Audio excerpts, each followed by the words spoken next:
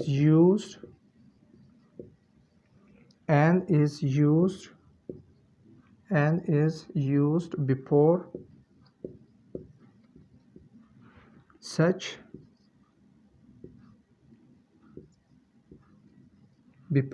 singular words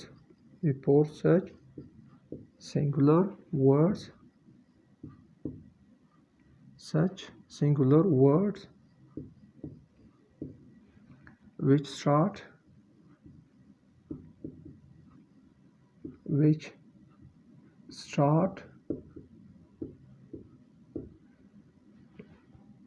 from vowel.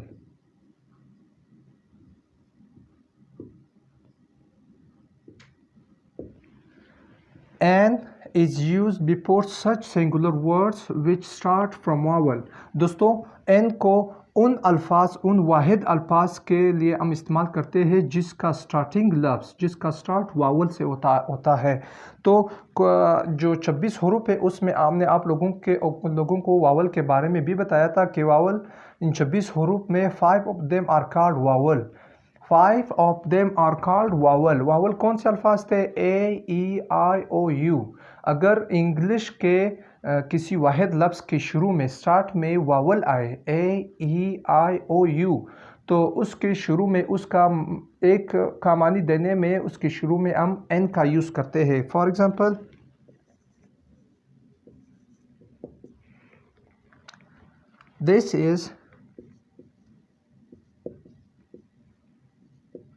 This is an umbrella.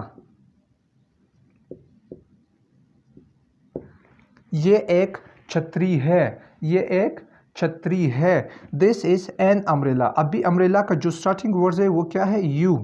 तो U क्या है? U वावल है, इसीलिए A की जगह हमने N लगाया। अगर स्टार्टिंग वर्ड्स वावल आ जाए और हम एक N की जगह एक लगाए तो ये जो सेंटेंस जो है बिल्कुल रॉन्ग होगा। फॉर एग्ज़ाम्पल दिस इज़, अगर कोई कहे दिस इज़ आ अम्ब्रेला,